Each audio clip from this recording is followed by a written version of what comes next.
And welcome in for another week of our 9 a.m. Eastern. Unfortunately for Kurt out there in the LA area, 6 a.m. Pacific, Wednesday, redrecover.com Inside the Paint Show. I'm Ira Winderman from the South Florida Sun Sentinel. He's Kurt Helin from Pro Basketball Talk, NBCSports.com. We have so much to get to this week, so much around the league as well as with the Heat. So I'm not really sure where I want to start. Typically, we're mostly a Heat show, but there are a lot of little things going on. And one thing in particular, I want to get Kurt's thoughts, because I don't want to say it's breaking news, but it's sort of interesting. Last night, the Lakers retired Pau Gasol's number at the Crypt, at Crypto.com Center. Does that sound right, Kurt? Oh, Crypto.com Arena is the official Excuse term. me. Okay, I don't want to get that part wrong. That nobody uses. Exactly. Or at the Crypt, or as Kurt likes to say every now and then, at Staples Center. And what was really interesting, among the people there to honor Pau, or at least be at his side during that ceremony, was Jimmy Butler. Jimmy Butler. And what I find interesting is this. The Miami Heat are in desperate straits of their own doing, have a huge two-game homestand against the Cleveland Cavaliers that starts tonight, 7:30 p.m. at Miami-Dade Arena. No sponsor yet. Continues on Friday.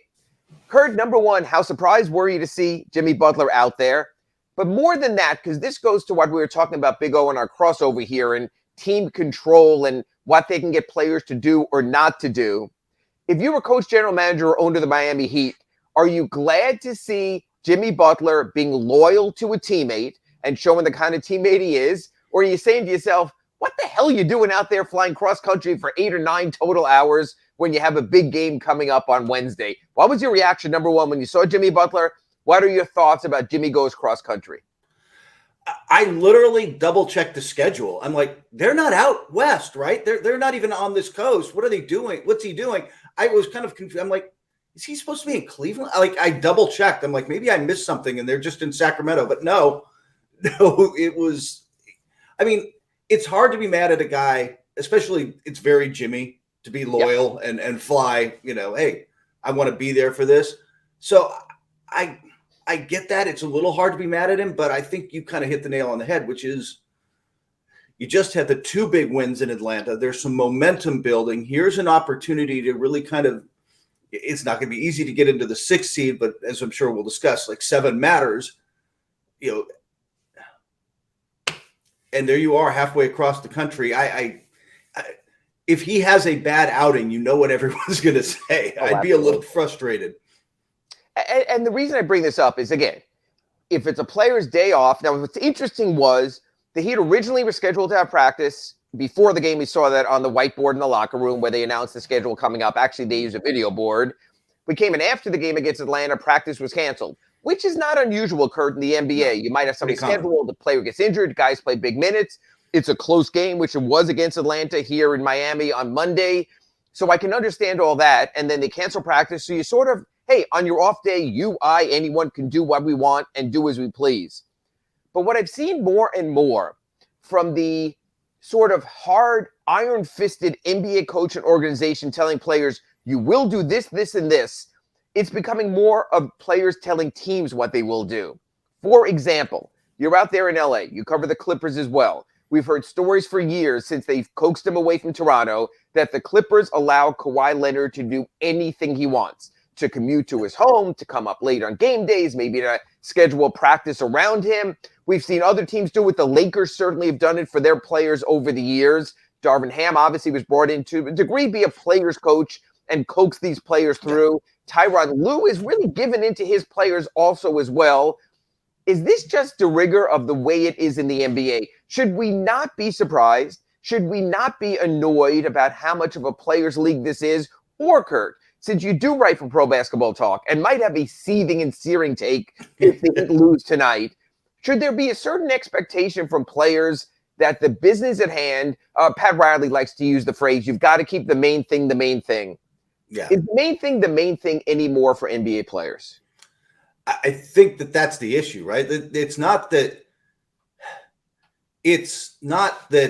Jimmy Butler alone is just flying out to be a good teammate. It's the timing. This didn't happen. This happened in an important stretch in March, not a weird off night in January, where the next game is against somebody. It's Orlando or somebody you're not really worried about. I think that for a lot of organizations, this is now the price of having the superstars with true leverage. That you can only look, man. Tyler Hero's not got the leverage to do this. The other guys would get in a lot more trouble, right? Like Jimmy Butler can do this. Kawhi Leonard can do what he wants. Kevin Durant has used this leverage. Lord knows, Kyrie Irving has used this leverage. Good point. And there's very few, I don't know, Tim Duncans. I'm just going to start trying to run through the superstars who just kind of are happy to be coached and don't really push back. Curry's been generally pretty good about this. Although to be honest, and just to take some of the veneer off a little, Steph Curry's also a guy when his team goes on the road, often will book a private home or a private hotel for himself, not stay with the team. The reasoning there, and Jimmy does this sometimes also, is, as you know, Kurt, you've been on the road with autograph hounds and sort of people getting in the way there. Players feel they can get a better night's sleep than everyone knowing, hey, I'm going to wait in the lobby for the players. So there is some of that also. I think it just comes down to this, and I've always said this. A lot of people ask me, certain players were out on the town the night before a game. Someone was seen at 3, 4, 5, 6 in the morning out at a club. I always tell them this. If it doesn't impact a player's play, I don't give a rat's ass.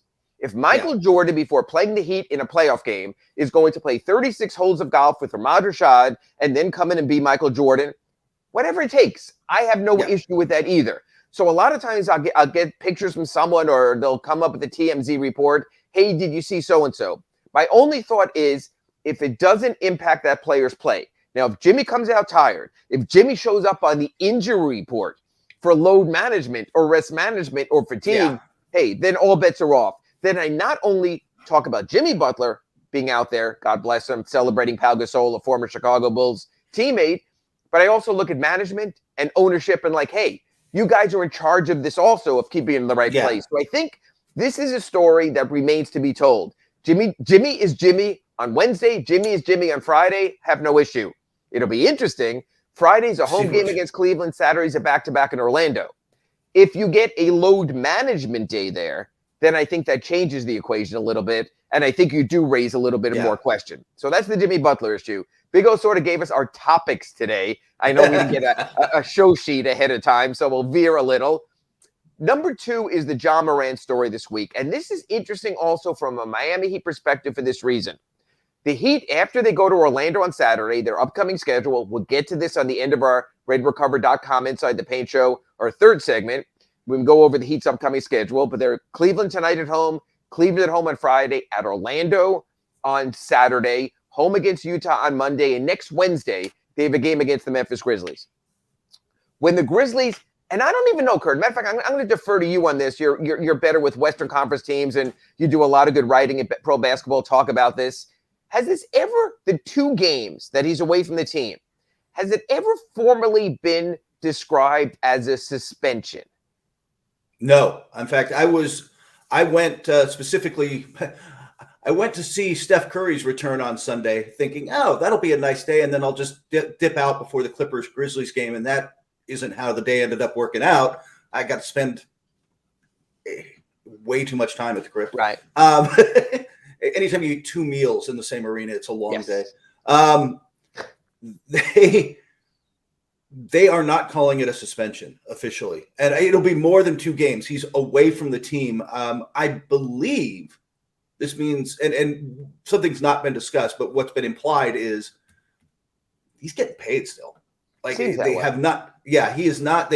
If the league comes in with a suspension, that's without pay. So I think that's part of the reason for the phrasing. But it's going to be more than, I will say this, just talking to people, it's going to be more than 2 games. He could be out for a while. It's impossible to say how long, but he's going to be out for a bit. Let me cut the chase then, because of our local Miami Heat interest and wanting to know. And obviously we saw even last night's game against the Lakers, they were a different team without Ja Morant. What's your prediction as someone who covers the Western Conference extensively? A week from today, will we see Ja Morant back on the court at Miami-Dade Arena? I'd be surprised. I mean, never say never. This team's going to free fall a little bit, though, not only because they're alpha, their best player in Ja Morant. And by the way, I feel bad for Heat fans. The most entertaining player in the league still, on the court, the guy I would pay to see. But they're not the same without him. And remember, they've also now lost Brandon Clark, a key role player, their backup big, to a torn Achilles for some, obviously the rest of this season and probably most of next. They're not the same team right now. They are a little bit obviously reeling. There's emotional drama in there, and they were without Dylan Brooks from a suspension, a 16 tech suspension. Technicals, right? Yeah. But out here, there you can see their psyches. It's just everything's thrown off right now, and I don't know how fast they're going to recover that. To remind Heat fans, the Heat went to Memphis early this season. John Morant was out for that game. The Heat still found a way to lose. So you never know when the NBA, there's certainly with Jaren Jackson Jr. and other players on that roster, enough talent there that they certainly show they can compete and even win in those situations. As a matter of fact, they've been very competitive over the years without John Morant. They found a way to play collectively. They're mostly an ensemble team anyway. So I wouldn't say anything's necessarily, that's a W there without Ja, but obviously it changes the calculus there. So that's another national NBA issue that could have some Heat impact. And I guess the third one that Big O mentioned in our crosstalk, and Big O will be back at the top of the hour to talk about NFL quarterback contract madness. But staying with the NBA is Kendrick Perkins, who I think is more entertainer than anything else. And honestly, I think he's a very good entertainer, but I don't take his social treatise on the NBA as anything more than that. Kurt, I know you're involved in covering and the NBA award process and seeing how the whole thing plays out. This notion of a racial bias when it comes to MVPs and Nikola Jokic over, let's say, Giannis Antetokounmpo in this year's race and Joel Embiid either. Do you put anything into that notion? And when you look at MVP ballots and things like that, do you see that as something that, hey, based on what I've seen, based on the way the voting's gone, there is something there, there is a smoking gun? I think big picture historically, you could try to argue that with some of them, but I just don't think it's applied this year. I think what you get with Jokic and Luka is more of it's a different style of game, right? It's just a player raised in a different system, right? Who plays in a different style, and it's very effective. I don't think it's. I'm trying to find the right way to phrase this. I don't think that there is any intentional. Like nobody's out there like, I'm voting for this guy because he's white. I just don't think that happens. Is there historically some skewing? No doubt. I have no doubt that decades ago there was that, and even we can debate Steve Nash someday if you want. Sure. I remember it from down here because that was over Shaq, but Shaq had a really good season also. So certainly is that. I just think this. I just don't think it happens. I don't think. Look, and I will piss off everybody here later in the year when I am a voter. I'm sure I will piss you off with some of my choices, but it's certainly not something I put in my calculations. Like it's just not. Yeah, I think that might have been more toward the Larry Bird era. The league has done a very good job of forming a very diverse electorate, including international voters. They're really, I think, very careful about how they do that. It is a media vote, so you will get that type of impact. But honestly, that's not. It's just not something that I even thought about. And again, I understand on shows, maybe even like this, certainly on ESPN shows, you're trying to create talking points. You're trying to create debate points. So I guess I could see that, but I don't want to overstate that. We will get more Heat intensive in our second and third segments today. But one thing I wanted to touch on right now is it looks like Kyle Lowry will be returning to the Miami Heat sooner rather than later. Possibly as soon as this weekend. Did he go to Orlando? Nothing definitively said, but there seems to be that thought around the team. He has been out since February 2nd, the game in New York at Madison Square Garden. So we're talking about a 37-year-old player, a month removed from the NBA, who has done nothing but start in his last 600 appearances. Again, Kurt, we started this segment talking about when you're an NBA coach and an NBA team and you placate players, whether it's Jimmy Butler going to LA right before a huge home game against the Cavaliers, you've got to keep everyone happy. Kurt, there's no way that if Kyle Lowry comes back, he doesn't come back as a starter. Is there? Boy, I got to say that's one, when you said that, I'm like, man, that's a tough call for Spoelstra, but don't you go to him and say, hey, man, it's been a month or, what by that point, 6 weeks, whatever it is. Maybe we should just ease you back. Maybe we should bring you off the bench for a first couple of games till you get your legs under you and see if you can sell it a little bit. I don't know how receptive Kyle would be to that, Right. or if you would, for ego reasons, even if he's the guy who plays fewer minutes, you've got to start him. But I don't know. Especially if you, you get this, you beat Atlanta twice, you get a split with Cleveland, you're starting to get in a little bit of a roll. Boy, that's a jolt to change the starting lineup this late. Just ask the Clippers. Yeah, I know. And I know what they've gone through out there, and I know the adjustments, and all of a sudden you're riding high, and then you're not riding so high after all. Yeah. I think to sort of conclude the segment, and we'll get on more with I want to get some more Heat stuff intensive in our segment number 2 here on redrecover.com Inside the Paint is, I think the only way you manage it is this. You talk to Kyle ahead of time. You have Kyle come out and say, I'm willing to do anything for the team, whatever is in the greater good. I'll go in that direction, and you massage it that way. So people aren't buzzing. Oh, it's a demotion. His career as starter is over. You get everyone on the same page. Now, whether they do that or not, Eric Spoelstra has a laser focus on the games itself. He doesn't need this kind of distraction. We don't know what Kyle will come back as. He was playing poorly before he went out. He is not having a good season. He did mention him in trade rumors or trade discussions. So you have that coming into play. And let's face it, Kurt, that's what we do for a living. I know people might think it's cold, but when we get our first chance to talk to Kyle, one of the first questions has to be, hey, the Heat floated your name in trade rumors on February 9th, over a month ago. What was it like to sit through that? Do you feel like you're still embraced by the team? Hey, that's just all part of it. That's what we do. That's what the fans want to know. So after our first break here on redrecover.com Inside the Paint, we're going to talk about the Heat, where they're headed, where their rotation is. If the 2 victories over the Hawks were a sign of life, and I just posted a story at sunsentinel.com about whether there is, and this sounds hard to believe with a month to go in the season, any chance left for the Heat to avoid the play-in round. And Kurt will explain the play-in round to you after the break also. That's all that and more after this break on redrecover.com Inside the Paint. And we're back with segment 2 of redrecover.com Inside the Paint. You see, Kurt has reading glasses just like me. He might be young. He might be younger, but, it happens to the best of us. I'm Ira Winderman from the South Florida Sun Sentinel here in Fort Lauderdale. He's Kurt Helin. He's actually younger than he looks. From Pro Basketball Talk and NBCSports.com out there in the Los Angeles area. If you missed our first segment, we went around the league, spoke about Jimmy Butler being at Pau Gasol's jersey retirement last night in Los Angeles, spoke about the Ja Morant factor and whether a week from today he will be available and back reinstated in the NBA for the Memphis Grizzlies. We also spoke about a few other issues, including All-Star MVP voting and whether there's a racial component. You can find any of that on the Big O outlets for podcasts anywhere on the web. Also, I'm going to the chat board, so if you want to go into our YouTube chat board, we will read some of your comments. Lots to get to. I want to go a little bit more Heat-centric on this second segment. Kurt, I just posted a story at sunsentinel.com about the NBA play-in race and where the Heat stand. And I posted that with the Nets' victory last night over the Houston Rockets and the Knicks' loss, even with their loss to the Charlotte Hornets, kind of surprising, ended their 9-game winning streak. The Miami Heat basically have to go 12-4 over their final 16 games to avoid the play-in. You're talking about a schedule where you have road games in Toronto, in New York, in Washington, in Philadelphia. I'm not just sure it's going to happen. That's predicated on this.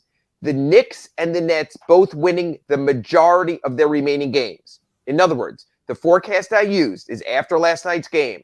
If the Knicks go 9-8, if the Nets go 9-8, the Heat would have to go 12-4, one to catch the Knicks, including 2 wins over the Knicks, win that tiebreaker. They have to catch the Knicks.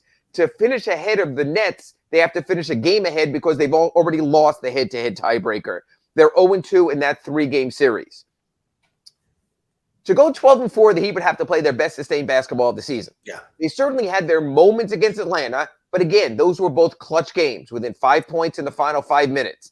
You don't sweep a bunch of those. The numbers catch up with you. So I'm going to start in 3 different places here. Again, if you're in the play-in, you have to win at least 1 or 2 single games to make the playoffs, or you're done. You don't get to the best of 7 first round. The NBA regular season ends on April 9th, a Sunday for the Heat. It's a 1 p.m. home game against the Orlando Magic. That helps travel-wise. That Tuesday or Wednesday of that week, the number 7 and number 8 teams meet in a game. Right now, that's the Heat hosting Atlanta. The winner of the 7-8 game, people write this down at home, I'm not repeating it. The winner of the 7-8 game plays the number 2 seed in the best of 7 opening round. The loser, and I'm assuming the Heat don't drop below the 7-8 game. The loser of the 7-8 game is going to wind up hosting the winner of the 9-10 game. Right now, that's Toronto hosting the Wizards. The winner of that game gets the number 8 seed. The problem, and there's several there for the Miami Heat of being in this predicament, is this. You give Eric Spoelstra a week to prepare for someone, he's going to give you, I don't want to say the perfect game plan. I don't know if there's such a thing, but he's going to have you as well prepared as possible. If you're then playing on Tuesday and Wednesday, and maybe starting as soon as Saturday, the playoffs begin April 15th, there's a lot less time for that. There are tired legs for a roster that right now, half of the Miami Heat's rotation is 30 years or older. If you have to go to that second game, you're talking about a possible 48-hour turnaround to the playoffs. And beyond all of that, Kurt Helin, and we spoke about this last week on our RedRecover.com Inside the Paint also, if you finish 7 or 8, there's a good chance you're going to wind up playing the Boston Celtics and Milwaukee Bucks, and that's a much tougher matchup. I know the Sixers are on the move, but a much tougher matchup than playing the Sixers because of Doc Rivers' playoff coaching history, because of the 76ers playoff history. They have not made in the Embiid era the conference finals since he's been there, so you're going to have a little bit of consternation there. James Harden as playoff player hasn't exactly been at the top of his game. You have a chance. So I want to go over these components with Kurt Helin. I can't believe I'm talking about this, but it seems this way. Number one, Kurt Helin, the Miami Heat going 12-4 the rest of the season. You're now going to Prize Picks or some fantasy betting site. You're betting the family's house out there in SoCal so you can move on up. Heat going 12-4 rest of the way. Starting with 2 games against the Cleveland Cavaliers here at Miami-Dade Arena. Your thoughts on the possibility of that? Yeah, if I bet the house, even if I win it, my wife will have me living on your couch for a while. So be careful with that. Yeah, we have a guest room. The kid's out of the house. Feel free. 12-4 is a lot to ask. I actually have a similar story going up that would have gone up, hopefully, due to some technical issues, will go up just after this show. But I said the same. I feel like they're almost locked into the 7 unless they get help from Brooklyn. Brooklyn has to. I don't think you're catching the Knicks. The Knicks are playing very good basketball right now. You're going to need help from Brooklyn, even if you, like you said, I think 9 and 8 or 10 and 7's 10 and 7's not an unreasonable number the rest of the way. But then you need a lot of help from Brooklyn, and that's still a pretty solid team. I'm not sure they're coming back that much. 9 and 7, but you got to get that 7. You got to get that 7. Well, and we'll get to that in a second. I want to go over the Knicks and the Nets here for a second. I think we both agree 12-4 is hard for the Heat. So then you start coming down. You go 11-5, 10-6. You need help from the Nets or Knicks not going 8-7. The Knicks open a 4-game Western swing in Sacramento on Thursday night. The Kings are flying high. Kings never get national TV. I believe if they win that one, they'll light the beam across America. So I wouldn't want to be in the air when that game is over if it happens. The Knicks, of course, get a break going to play the Lakers without LeBron James. That matters. They get the Clippers, who are in a little bit of lineup funk right now, trying to figure who they are. You still never know about Paul George and Kawhi Leonard. And then they get the Blazers, who really are in a tank state anyway. So where you might have said, hey, they're trying to win. They are a one-man show. It's which Damian can you contain Damian? Will you get 70-point Damian Lillard or not? Exactly. Yeah. So you have Dame Dollar in that regard. They do come home against the Nuggets, but they have a soft schedule. They have 2 against Indiana, 2 against Orlando. They have enough winnable games there. The Heat can get that tiebreaker by winning the 2 remaining games, 1 in New York, 1 in Miami. But that was a soul crusher last Friday night when Julius Randle hit a shot from his knees. That 3-pointer at the end, so I don't know if you'll recover from that. The Nets are a little bit different. They don't have any tough road trips necessarily. They have a couple of games against Orlando. They have Detroit. They have another game against Houston. So again, to get to 8-7 is not necessarily impossible for them also. Do you think, and again, when I look at the Nets team, this is not the classic case of selling off a player for draft picks and having nothing left. They have Dorian No. Finney-Smith in there. They have Cameron Johnson in there. They, of course, have Mikal Bridges, who's been a breakout player. They still have Joe Harris, who's hitting three-pointers now. Nick Claxton, who's in the most improved player race right now. I would say 8-7 seems reasonable for the Brooklyn Nets the balance of the season.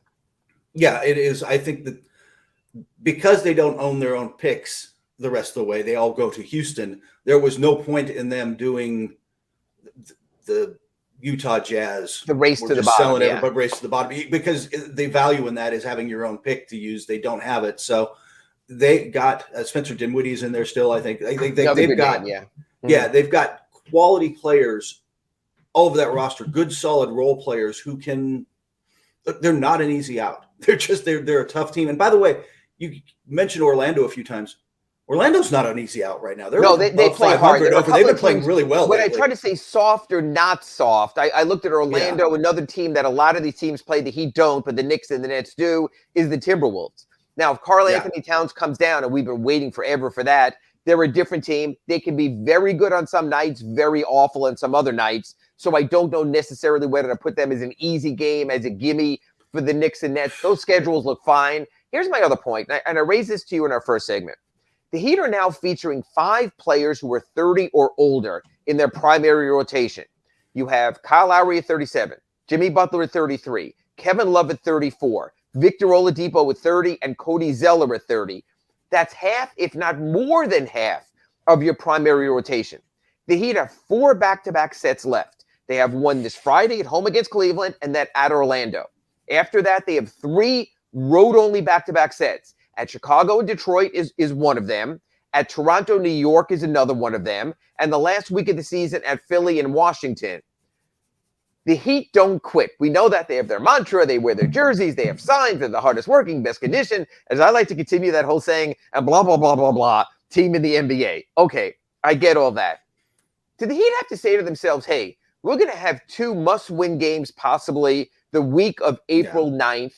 We have to start resting players. You're Eric Spoelstra. Congratulations. You're now making $8 million more than you do at Pro Basketball Talk. So good for you. Now you can get that second house. $8 million more, yeah. Yeah, there you go. So my question is, do the Heat have to be cautious also of not this hell-bent race to try to get to 5 or 6 and instead accept reality? A team that very rarely accepts reality. I think that, like you said, because of the older roster, especially you said one the last week. You really got, I mean, it depends obviously on where you are in the standings and how vital that game is and all that kind of stuff. But those are the games where, I mean, I think those are moments where you've got to pick one of the two, and maybe the Heat go, hey, we can beat Detroit, so we'll sacrifice the first game and load it on second night. Yeah. Then the worst team in the NBA over the last few weeks or whatever.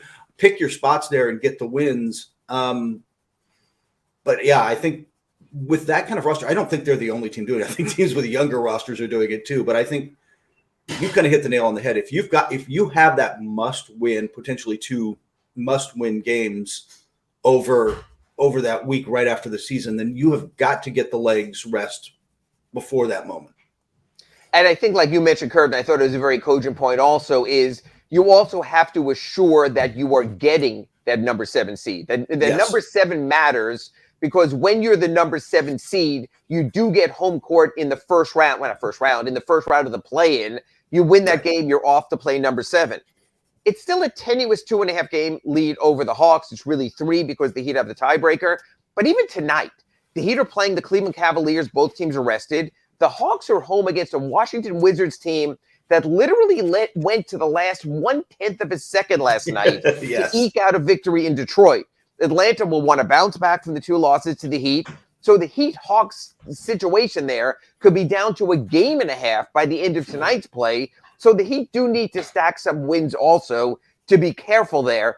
If you're going to play 7-8, you want to play 7-8 at home. 1, you don't want to have to travel after your last game of the regular season. And 2, I think the Heat, after what they did against Atlanta in these 2 games, would feel much more comfortable bringing Trae Young and those guys down here for another night on South Beach before a playoff game. So you have to be careful of that. Looking at the scenarios, Kurt Helin, it looks like it'll be Heat-Hawks right now. Yeah. If the Heat were to open against the Hawks at Miami-Dade Arena would you have the Heat favored in that play-in game? Absolutely. I don't trust the Hawks at all. I do think Miami has, as we have discussed many times here, and frankly, it's something that should concern the heck out of Boston, who looks like the 2 seed. Miami's able to. Jimmy Butler ramps himself up. This is a team and a franchise that really does understand rising to those moments in the postseason. And they sometimes on Inside the Paint Recover.com show, we talk about we've got to do more in the regular season. They got to be serious about the regular season, but they are very good about picking their the moment in those playoffs. So I would have the Heat as favorites. Not huge favorites, just because there's talent in Atlanta. Trae Young goes off or something like that. It changes the equation. If the Heat were to open in Atlanta, would that change your thinking? Ooh, then I'd have it as a toss-up. I think Trae's a little more comfortable at home, but more importantly, it's everybody knows, your role players are just more comfortable. You're just more likely to get good games out of the guys down the roster. You're the first guy off the bench than you are at home. At home than on the road, where guys tend to be the role players tend to shrink a little on the road. Okay, so that would be the 7-8 game. The winner of that plays the number 2 seed, either Boston or Milwaukee. Outside chance Philadelphia, which I think the Heat would embrace. The Heat would love nothing more than to see Philadelphia move to number 2 and get that series. That would be the 7-8. Winner advances to number 2. Loser hosts the next game. Last chance for the playoffs. Right now, I'm assuming Chicago's had enough. They just seem like a team that wants to quit all season. I know that the lottery is not a priority to them because they traded picks. I get all of that. The number 9-10 game right now is Toronto hosting Washington. How would you look at that game? I mean, I've been higher on Toronto all season, but they have disappointed me all season long. I think the advantage, actually, I'd almost call that a toss-up also, just because Washington does have guys. Beal is capable of rising to the moment. He is a very good player. And they have some depth. Kuzma can play, and Kuzma can go off and have that 30-point game. Porzingis can go off and have that 30-point game. They're a dangerous playoff team. And again, this is almost an NCAA tournament-like, because it's one and done. So I'm not saying the team has to win a series. They have to survive. So let's say the Heat, I'm just spitballing now on our RedRecover.com Inside the Paint show because of the predicament. Let's say the Heat lose that first game, I'm assuming to Atlanta. They come home. Heat at home against Washington. Your thoughts on that? This is for the number 8 seed. Again, I would have Miami favorite because Wizards just don't really protect the paint. They don't do. I think the athleticism and strength of Bam Adebayo can neutralize and give Porzingis problems. But again, that's just a scary team in any one game because of the talent on the roster. Because of and they're playing. We saw it on the game winner last night. Hey, everybody in that arena, everybody east of the Mississippi knew, hey, you know what they're going to do is give it to Bradley Beal. He's going to isolate, and he misses, and Gafford is right there. Made the right play. They're playing some smart basketball. They're playing hard, and they're playing hard also. Heat against Toronto, if it winds up in that game for number 8. Toronto's a team that scares the bejesus out of me for this reason. You spoke about Washington having guys. To me, Pascal Siakam can go off. Fred VanVleet can go off. There's a couple of players there that can give you a 40 burger in that situation. And they're a little bit weird to play against. I think it hurts them over a long series, but their advantage in one game is, it's a little different now that they've added Jakob Poeltl. They do have a traditional center providing rim protection that they desperately needed, but they don't play like a traditional team because 2, 3, and 4 all long switchable, and they can add guys at center. They're a team that can Nick Nurse can keep rolling guys out to see who's got the hot hand and then ride it. They're a dangerous team. And also that would be a fun coaching matchup for one game, just because, Spoelstra's probably the best coach in the NBA, and Nurse is creative. And it would definitely be 89-89 going into overtime. And the fact that we're even talking about the Heat as the play-in early March and resigned to it, again, I posted a story at sunsentinel.com. I sort of broke it down, is remarkable. After the break on RedRecover.com Inside the Paint, I will go to the chat board. I know Alexis has been waiting and Richard's there. I want to talk about some Heat roster decisions, rotation decisions. We spoke briefly about Kyle Lowry. I want to talk about Kevin Love when he comes back. Does he start? Omer Yurtseven is now available to the Heat. Does that impact things? And we will go over the Heat's upcoming schedule. Whereas we just said every game is huge here on out. We will get to all of that. Hit us up on the chat board. We'll be back after these breaks on redrecover.com Inside the Paint. And we're back in our final segment of our weekly redrecover.com Inside the Paint show, usually Wednesday at 9 a.m. Eastern, whereas Kurt Helin from Pro Basketball Talk likes to say 6 a.m. Pacific, but at least you get Coffee your day time, off. baby. So you get your day off to a good start. By that 7th or 8th cup of coffee, you're up and running. So I'm Ira Winderman from the South Florida Sun Sentinel. If you missed either of our first two segments, you can go to any podcast outlet, search for The Big O Show. Once you find it and listen, smash that like button. You can join us on our YouTube chat board, which I'm actually going to go to now. Apologize for not getting to this sooner. A lot to talk about. Alexis talked about a couple of things here about the Heat's playoff situation, how they can't catch the Nets. Number 6 seed also seems out of reach for the Heat.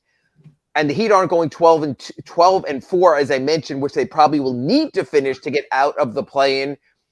So, Kurt, do you have the faith in the Nets that they could pull off a winning record the rest of the season? Or do you think maybe some of this is sort of the new player bump and just glad to be there, and that they will sort of careen after losing both Kyrie Irving and Kevin Durant this season?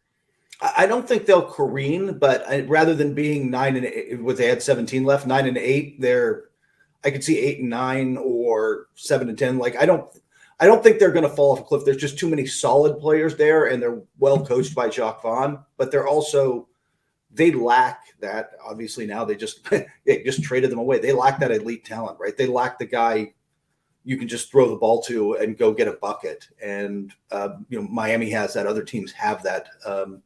It'll hurt them at points, but in the regular season, I still don't think they're just too good to fall off a cliff. They're deep enough.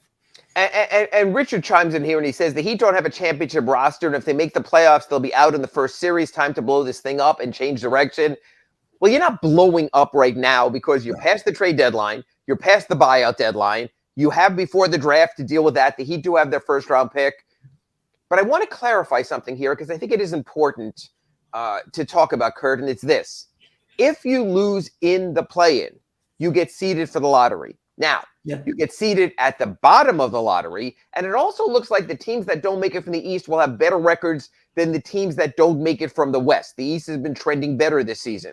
So you're talking about probably getting the 13 or 14 seed in the lottery and a 1% chance at the number 1 overall pick. But Kurt Helin, I want to ask you this possibility here. Is a 1% chance at Victor Wembanyama enough, a 1 in 100 chance, to change the trajectory of your franchise for the next decade or so? Is that something that you might consider a little bit alluring? I don't think that's a big enough percentage to be very alluring is the problem. Like the 1 in 100, it would be literally winning the lottery. It would be, that's not enough. I think that if the Heat were more where Washington is, it's a very different conversation, and a conversation we would have been having earlier, right? Like at what point do you just pivot and go, you know what? A 12% chance is really worth 11% chance is worth it. I don't think it's but are you with me? I don't think it's for 1. I just don't think it's enough. I don't, but again, I did stop and pause and thought of this. If someone would have told me my chance of winning the lottery, the Florida lottery is at $11 million on Wednesday, and I had a 1 in 100 chance, I think those odds would be pretty good. And I think Wembanyama is the kind of guy that you might take that chance for. Again, with the Heat, it'll happen organically. They're not going to be in the play-in. So they probably will have to lose 2 games the week of April 9th after their finale that day to get into the lottery. So I think it's the longest of long shots.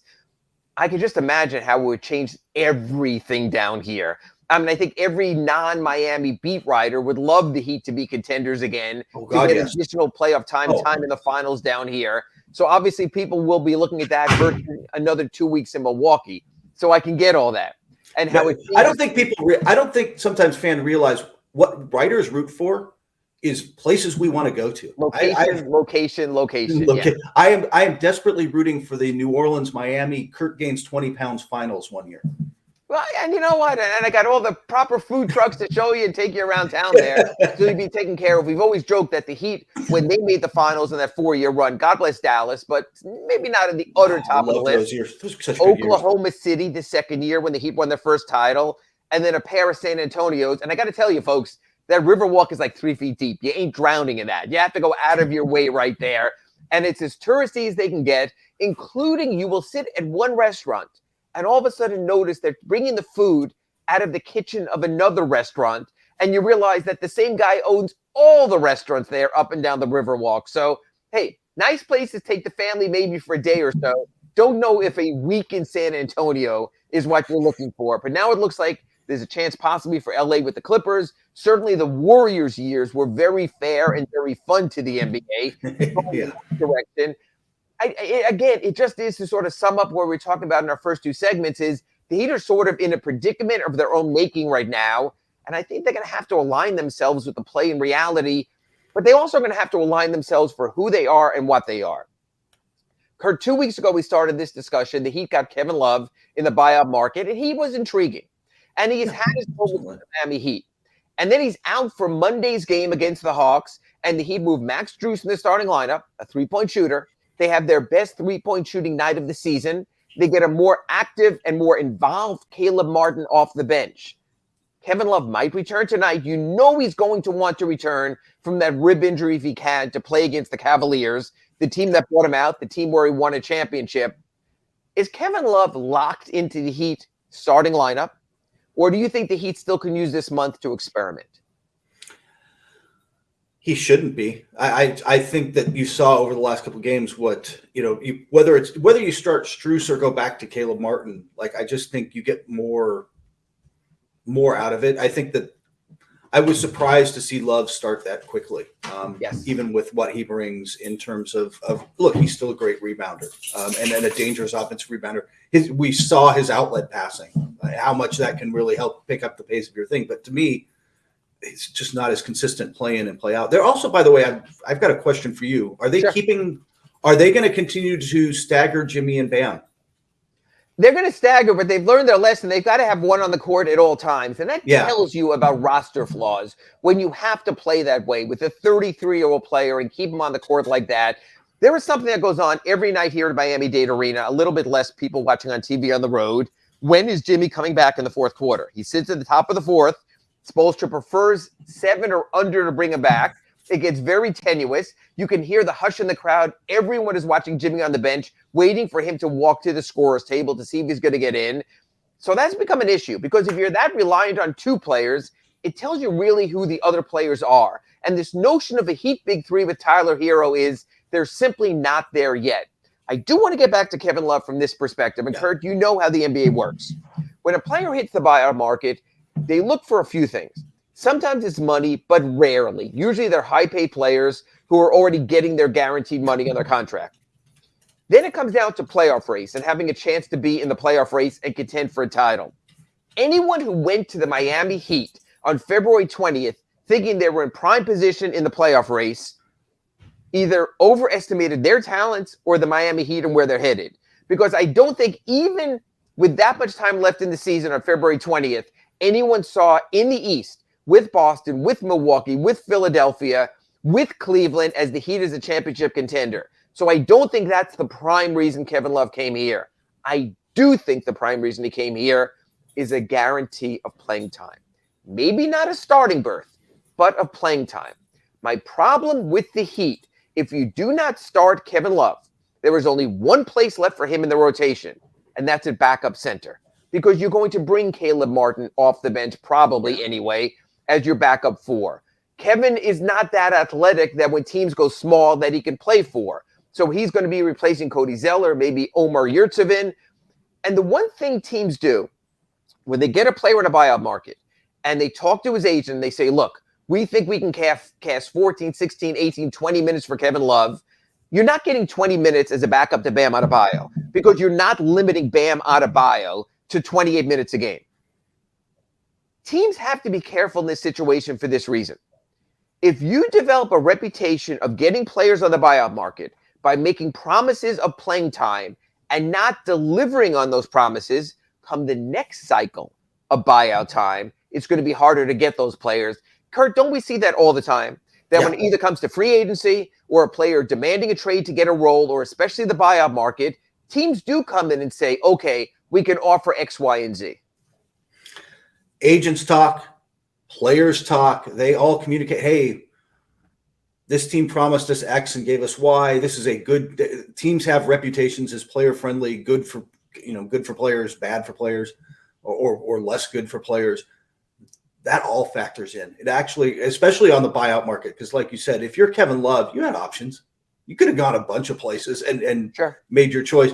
Philadelphia was very eager, and it said they wound up going with Dwayne Dedmon and making some other moves. So you knew that they wanted to augment their power rotation. Right. So yeah, you run the risk of you've got to get Kevin Love minutes at least for a while to say you gave him. You've got to be able to say we gave him a legitimate chance. It just wasn't a fit. And I don't think, even in Love's case, he's expecting necessarily big playoff minutes. Okay. But for the remainder of the regular season, you've got to think. To showcase playoffs himself. become matchup dependent. Yeah. And to showcase he's got himself, another contract. He wants to stay in this league. Maybe he won't get the big money contract. Maybe he can approach mid-level money or something like that. So you have that. In our second segment, actually the end of the first, we spoke about Kyle Lowry returning, possibly as soon as this weekend. He's been out since February 2nd, last played in that game in New York against the Knicks. We both think likely that he comes back in the starting lineup unless the Heat can massage the situation. So again, you talk about rotation. Victor Oladipo rose from the dead on Monday. Had a game where he had an alley-oop dunk, looked very good after looking very bad in the previous games. Who becomes the Heat's backup point guard if Kyle Lowry starts? Do you reward Gabe Vincent for the time that he gave the Heat as a starter? Or do you say, hey, Vic is a more explosive player, we go with that? So again, there's the nuance. Kyle comes back. How does it change the rotation? If I were to tell you Kyle Lowry starting, who is my first point off the bench in your view, Kurt Helin? In a playoff series, I probably am leaning Victor just because I think the upside is higher. It's not, as we've discussed here, we know exactly what Gabe Vincent is. Gabe is a great 82-game-a-year player. He is solid off as a point guard. And if he has to play playoff minutes, he will be solid there. But like you said, what we saw Monday, just Victor's capable. And what he was last playoffs, Victor's capable of impacting both ends of the floor at a higher level. You know, and I'm going to disagree with you from this perspective, not disagreeing with what you're saying in your premise, but this. If you're relying on Victor Oladipo to be an explosive scorer in the playoffs, you're probably in trouble because you're relying on Bam. You're relying on Tyler. You're relying on Jimmy. I think what you need in your rotation beyond your stars in the playoffs when there are no back-to-backs is steadiness. So, yes, if you're talking about upside, Gabe Vincent does not have as much of an upside as Victor Oladipo, but Kurt Helin, he doesn't have as much of a downside. That it's more likely Vic is going to take the wrong shots, make the wrong pass. You know, he's the kind of guy, he puts his head down and he goes to the rim. And when he gets past someone, then he's like, what do I do now? Well, sometimes it's a dramatic finish, and sometimes you see the look of a guy is like, how did I get here? What happens now? I think that's something out of control to a degree you have to be very careful of in a playoff race. So I am curious about that. The third component I wanted to address is Omer Yurtseven is available for a season debut. He last played in the preseason. He underwent November ankle surgery. He's back off a 2-game successful stint in the G League with the Sioux Falls Skyforce. He was on the active roster on Monday against the Hawks, but the Heat played Cody Zeller instead. The Heat are known as a team that prefers to go with veterans, that relies on proven guys. Cody doesn't have a great playoff resume. He's only made the playoffs twice, both times with Charlotte, both losing to the Heat in the first round. So I can't sell you on, he has that playoff experience that Omer doesn't. When you look at how this trends the last month of the season and going into the playoffs, do you think there still is time or a chance for Omer Yurtseven to move into that backup center role? I think he's going to. I think he should get a chance, right? Like he should get at least looked at a few times. By the way, the next 2 games are a rough one. If you're going to do that, the biggest front line in the NBA with an active young Mobley and Jared Allen up front. Yeah. That's a tough welcome back to the NBA moment for a big. But I think over the next 17 games, you've got to get him a look because, as we saw last year, I just think his upside again is so much higher than Zeller. And you're not really going to want to play Zeller a lot of minutes in the playoffs. You got to at least take a look. Maybe he's not ready. Maybe he can't be that guy right now. But don't you think you've got to find him a spot to at least get some minutes and take a look? Do I think that? Yes. Do I think it'll happen? No. I know who the Heat are. Eric Spoelstra likes his veterans. He likes his proven quantities. Again, it's very interesting. It's sort of like what we both just said about Gabe Vincent and Victor Oladipo. I think Omar Yurtseven has a much higher upside. But I also think, because of his lack of experience, he also can make mistakes and take you out. I think Cody Zeller is right in the middle. He is what he is. He's never going to have a great game, but I don't think he'll ever have an awful game. He's never going to have that blow you out of your seat moment, but I also think he's never going to have that, oh my God, turnover. And I think, again, when we're talking playoff rotation, it's going to come down to Jimmy Butler and Bam Adebayo and Tyler Hero. So I think everyone else, you just want them flatlined. You want them just don't do something great. We don't need it. Just please don't do something awful. I think Omar Yurtseven just sort of got screwed, and I'll be curious to see what happens in the offseason on the free agent market. Is it based on 7 weeks filling in for Bam Adebayo a year ago, or does he have to prove his worth with someone? Sometimes it's just right player in the wrong situation. So I think that's going to be curious how it plays out. Last guy in the rotation I want to talk about, I know we're coming up against the break and getting back to the Big O show. Duncan Robinson finally hit 3-pointers the other day, finally got a chance to look good in that rotation. Do you think there's a chance he moves ahead of Max Strus in the playoff rotation? Well, I don't know if he moves ahead of Max. I mean, unless Max continued to really struggle with his three, but like you said, Max was hitting his. If he hits his, I would rather have his size in the lineup. I trust him a little more on the other end than I do Duncan. But if Max is back to missing, I'll take whoever's shooting. Yes, and I think that's going to happen. I think the hot hand will rule. I think Eric Spoelstra in the first half of games try to get both in the game and ride the hot hand in the second. You know, he'll say it's about more than makes and misses, and you got to be more complete. This team needs 3-pointers. This team is finally coming around on their 3-pointers. So I think when you go in that direction, you have to rely on the guys who's making the shot at the moment. Right up against the break, let's do win or lose right now. Tonight, Miami Heat hosting the Cleveland Cavaliers. Winner, Kurt Helin. Winner, and Jimmy Butler goes off for 45 just to frustrate you. Just to prove that he can go to LA to pout ceremony, come back. Friday night, Miami Heat host Cleveland Cavaliers. You're going to get a split. So yes, I think you're splitting those two games. And the Heat can't afford a split at this point in the season. That happens. Second night of a back-to-back in Orlando, Saturday night. I don't like I'll take Orlando. They're playing actually sneaky well right now. And second night of a back-to-back, especially if they rest anybody, that's a tough one. Kurt the hater Helin right there. And Monday night coming home against the Utah Jazz. They are falling apart. They are coming apart at the seams. By choice. Utah's bad. Yeah, by choice. I think the Heat get that. But again, 2-2 in the next 4 is not good enough if you want to get to number 6. I think they're sort of resigned to where they stand. We'll see how that plays out when we join you again next Wednesday at 9 a.m. on redrecover.com Inside the Paint. He's Kurt Helin. I'm Ira Winderman. Back up next, Big O Orlando Alzugaray as the Big O show rolls on.